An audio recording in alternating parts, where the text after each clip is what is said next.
Hi hello അസ്സാം വലൈക്കും. അപ്പോൾ നമ്മൾ ഇതന്ന് പട്ടാമ്പി ഹോസ്പിറ്റലിലേക്ക് വന്നിക്കുകയാണ് കേട്ടോ. അപ്പോൾ കഴിഞ്ഞ വീഡിയോ കണ്ടവർക്കറിയാം ഞാൻ മുഴൻ്റെ കാര്യം പറഞ്ഞിട്ടുണ്ടായിരുന്നു. അപ്പോൾ അതിൻ്റെ സ്കാനിങ്ങും കാര്യങ്ങളൊക്കെ എടുക്കാനും വേണ്ടിയിട്ടാണ്.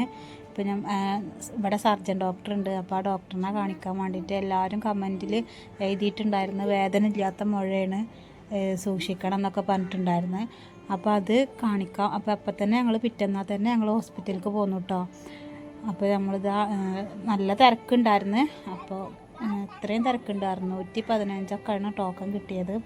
അപ്പോൾ നമ്മൾ അവിടെ വെയിറ്റ് ചെയ്തിട്ട് അവിടുത്തെ ഡോക്ടർ പറഞ്ഞ് സ്കാനിങ് എടുക്കണമെന്ന്, വയറൊക്കെ കണ്ടിട്ട് മുഴയൊക്കെ കാണിച്ചു കൊടുത്തപ്പോൾ സ്കാനിങ് എടുത്തിട്ട് വരാൻ പറഞ്ഞിട്ടുണ്ടായിരുന്നു. അപ്പോൾ അവിടെ സ്കാനിങ് ഇല്ല. അപ്പോൾ അവിടെ അടുത്ത് തന്നെ നീള ഹോസ്പിറ്റലുണ്ട് പട്ടാമ്പിയിൽ. അപ്പോൾ അവിടേക്ക് നമ്മൾ വന്നിട്ടോ. അവിടെ വന്നിട്ട് സ്കാനിങ്ങിന് ടോക്കണൊക്കെ എടുത്തിട്ട് നമ്മൾ സ്കാനിങ്ങിൻ്റെ സെക്ഷനിലേക്ക് പോയിട്ടുണ്ടായിരുന്നു. വയറുവേദന കണ്ടപ്പോഴാണ് കേട്ടോ ഞങ്ങൾ ഹോസ്പിറ്റലിലേക്ക് അന്ന് കാണിച്ചത്. ഇപ്പോൾ ഈ മുഴൊന്നും ഞങ്ങൾ കാര്യമാക്കിയിട്ടുണ്ടായില്ല. ഇനിയിപ്പോൾ എന്തെങ്കിലും ഉണ്ടെന്ന് അറിഞ്ഞാലും ഒരു പാകമില്ലാത്ത അങ്ങനത്തെ ഒരു അവസ്ഥയിലല്ല. അപ്പോൾ ഒന്നും അറിഞ്ഞില്ലെങ്കിൽ പേടിക്കാനും ഇല്ലല്ലോ, അങ്ങനത്തെ ഒരു ലെവലിലായിരുന്നു കേട്ടോ. അപ്പോൾ വേദനയില്ല, അതുകൊണ്ടായിരുന്നു ഞങ്ങളവിടെ അങ്ങനെ മൈൻഡ് ചെയ്യാതിരുന്നത് കേട്ടോ. പിന്നെ മുഴ വലുതായിട്ടുണ്ടായിരുന്നു. അപ്പോൾ അതിനെ പറ്റിയിട്ട് എന്തായാലും നിങ്ങളെല്ലാവരും കമൻറ്റ് പ്രാർത്ഥനയൊക്കെ കണ്ട് അപ്പോൾ വളരെ സന്തോഷം. അപ്പോൾ അത് ഞങ്ങൾ ടോക്കൺ എടുത്തിട്ട് അങ്ങോട്ട് പോവുകയാണ്. അപ്പോൾ എന്നെ അറിയുന്ന ഒരാളുണ്ടായിരുന്നു കേട്ടോ. അപ്പോൾ അവരൊക്കെ കണ്ട് സംസാരിച്ചിട്ടുണ്ടായിരുന്നു കേട്ടോ. ഞാൻ ചെറിയ മോളെ കൂട്ടിയിട്ടുണ്ട്. പോകുമ്പോൾ അമ്മയുടെ അടുത്ത് നിൽക്കൂല, അവൾ കരയും, അവൾക്ക് ഞാൻ തന്നെ വേണം. അപ്പോൾ ഓളെ കൂട്ടിയിട്ടാണ് പോയിക്കണത്. അപ്പോൾ ഇവിടെയാണ് സ്കാനിങ് എടുക്കണ സ്ഥലം കേട്ടോ. അപ്പോൾ ഞങ്ങളെ 40 ആയിരുന്നു ടോക്കൺ. അപ്പോൾ കുറച്ച് നേരമൊക്കെ അവിടെ ഇരുന്ന് പിന്നെ സിസ്റ്റർ വിളിച്ചിട്ടുണ്ടായിരുന്നു. അപ്പോൾ നല്ല വെള്ളം കുടിക്കാൻ പറഞ്ഞ്. അപ്പോൾ ഞങ്ങളവിടെ വെള്ളം കുപ്പിയൊന്നും ഞങ്ങൾ കൊടുത്തിട്ടുണ്ടായിരുന്നില്ല കേട്ടോ. അപ്പോൾ അവിടെ തന്നെ വെള്ളം ഉണ്ടായിരുന്നു. അപ്പോൾ അവിടെ പോയിട്ട് അത്യാവശ്യം വെള്ളമൊക്കെ കുടിച്ച് റെഡി ആയിട്ടിരുന്നു കേട്ടോ.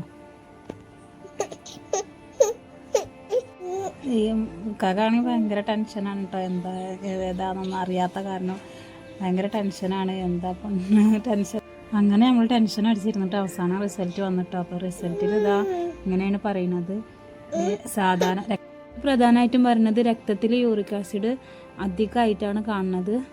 പിന്നെ ഈ കിഡ്നിയുടെ 2 കിഡ്നിയിലും നല്ല ഒരു രണ്ട് കിഡ്നിയും വെള്ള കളറിലാണ് കാണുന്നത്. ബാക്കിയുള്ള ഇതൊക്കെ നോർമലായിട്ടാണ്. പിന്നെ പ്രധാനമായിട്ടൊരു ഹെർണിയ എന്ന് പറഞ്ഞിട്ടുള്ള രോഗമുണ്ട് അത്ര. അപ്പോൾ അതിന് ഓപ്പറേഷൻ ചെയ്യണം എന്നൊക്കെയാണ് ഡോക്ടർ പറഞ്ഞത് കേട്ടോ. പിന്നെ യൂറിക് ആസിഡ് കൂടിക്കഴിഞ്ഞാൽ നമ്മൾ സന്ധികളിൽ കൈകാലുകളിലൊക്കെ ഭയങ്കരമായിട്ട് നീര് വരാനും പിന്നെ വേദന വരാനൊക്കെ നല്ല സാധ്യത ഉണ്ട് എന്നൊക്കെ ഡോക്ടർ പറഞ്ഞു. കിഡ്നിയുടെ കാര്യം പറഞ്ഞപ്പോൾ ഞങ്ങൾക്ക് ആകെ പേടിയായത്. പിന്നെ പിറ്റന്നാൾ രക്തം കിഡ്നിയുടെ കാര്യം പറഞ്ഞിരുന്നല്ലോ. അപ്പോൾ രക്തം ടെസ്റ്റ് ചെയ്യാൻ ഞങ്ങളിത് പിറ്റേ ദിവസത്താണ് കേട്ടോ. പിറ്റേ ദിവസം നമ്മൾ ആസ്പത്രിക്ക് വന്നിട്ടുണ്ടായിരുന്നു. അപ്പോൾ രക്തം ടെസ്റ്റ് ചെയ്യണം, കിഡ്നിയിൽ പ്രശ്നമുണ്ടെന്ന് പറഞ്ഞിട്ടുണ്ടായിരുന്നു. 2 കിഡ്നിയിലും എന്തോ കളർ വ്യത്യാസത്തിലാണ് കാണുന്നത് എന്ന് പറഞ്ഞിട്ടുണ്ടായിരുന്നു. അപ്പോൾ അതിന് വേണ്ടിയിട്ട് രക്തം RCH അങ്ങനെ എന്തോ ഒരു രക്തം ടെസ്റ്റ് ചെയ്യാൻ പറഞ്ഞു. അപ്പോൾ അത് ടെസ്റ്റ് ചെയ്യാണ്.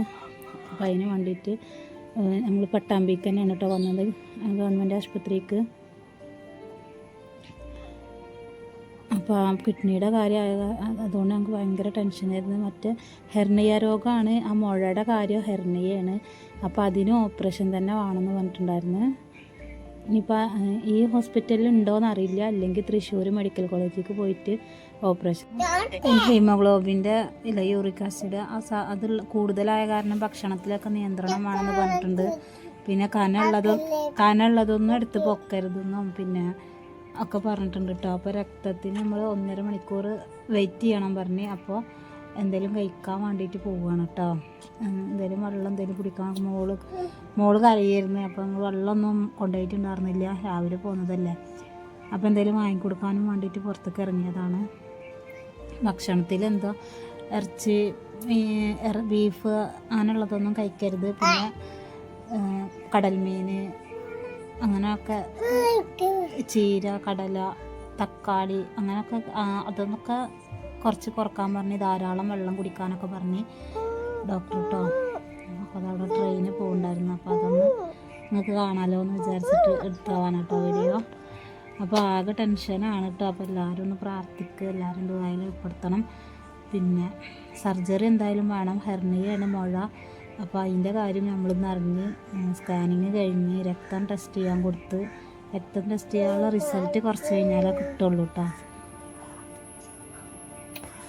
അപ്പോൾ നമ്മളെ ഹോസ്പിറ്റലിലത്തെ 2 ദിവസത്തെ കാര്യങ്ങൾ ഇങ്ങനെയൊക്കെയാണ്. അപ്പോൾ എല്ലാവരും പ്രാർത്ഥനയിൽ ഉൾപ്പെടുത്തണം. അപ്പോൾ ഇൻഷാ അല്ലാഹ് അടുത്ത കാര്യങ്ങളൊക്കെ ഞാൻ അടുത്ത വ്ളോഗിൽ പറയുന്നുണ്ട്.